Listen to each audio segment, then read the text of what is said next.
Dokter tentara.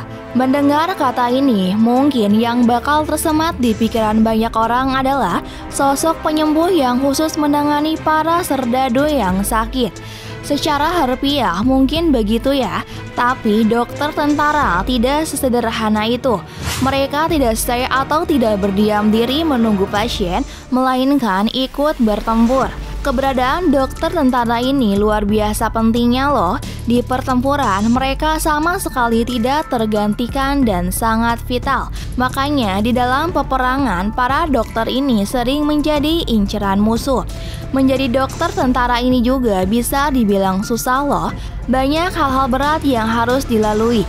Selain tentunya latihan-latihan ekstrim ala tentara pada umumnya, berikut adalah fakta dokter tentara yang keberadaannya begitu vital dalam pertempuran.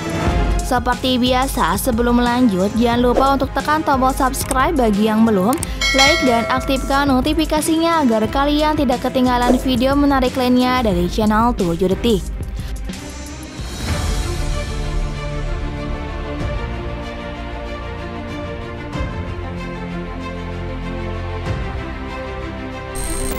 Tentu saja, untuk menjadi seorang dokter militer harus memiliki skill yang lebih dari tentara biasa. Dalam medan perang, dokter militer bukan hanya harus bertahan dari serangan tentara lawan, namun juga harus cepat tanggap saat rekannya membutuhkan bantuan medis. Mereka juga harus mengenali berbagai jenis-jenis obat-obatan yang cocok untuk pasien atau rekan mereka.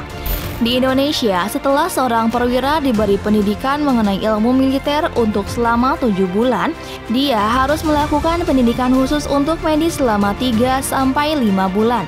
Di sana, perwira tersebut akan diajarkan mengenai hal-hal medis serta penerapannya di lapangan.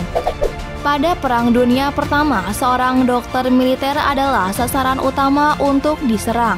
Logikanya, jika bagian medis sudah dilenyapkan, maka tidak akan ada lagi yang dapat menolong pasukan yang terluka, sehingga kemungkinan besar pasukan yang terluka akan mengalami kematian.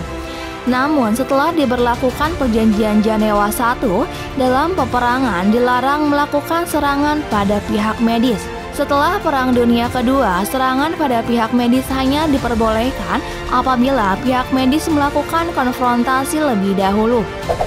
Sebagai seorang dokter dalam melakukan operasi pastinya dibutuhkan sebuah ketenangan. Namun bayangkan bila kalian harus melakukan operasi penyelamatan medis di saat suara granat dan peluru mendesing di sekitar kalian. Seorang dokter militer harus dituntut profesional dalam hal ini. Tidak peduli bagaimana keadaan sekitarnya, dia harus melakukan langkah medis untuk rekannya yang terluka. Jika kalian seorang tentara, merekalah sosok yang paling dirindukan daripada istri ketika itu.